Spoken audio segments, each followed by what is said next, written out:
Subscribe to Color Frames. Mega వేలానికి సన్నాహాలు ప్రారంభమయ్యాయి. అంతకుముందు బీసీసీఐ కొన్ని కొత్త నిబంధనలను ప్రకటించింది. ఈ నిర్ణయం ఐపీఎల్ను మరింత ఉత్తేజపరుస్తుంది. రిటెన్షన్ రూల్తో పాటు విదేశీ ఆటగాళ్లకు సంబంధించి బీసీసీఐ కఠిన నిబంధనలను రూపొందించింది.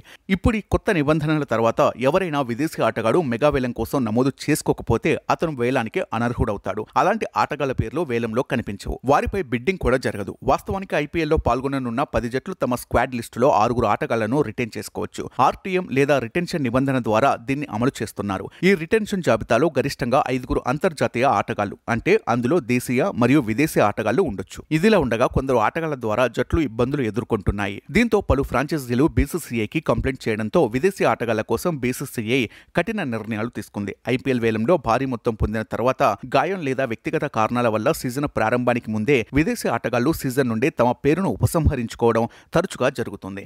ఇది జట్టు సమస్యలను పెంచుతుంది. ఇప్పుడు బీసీసీఐ దానికి అడ్డుకట్ట వేసింది.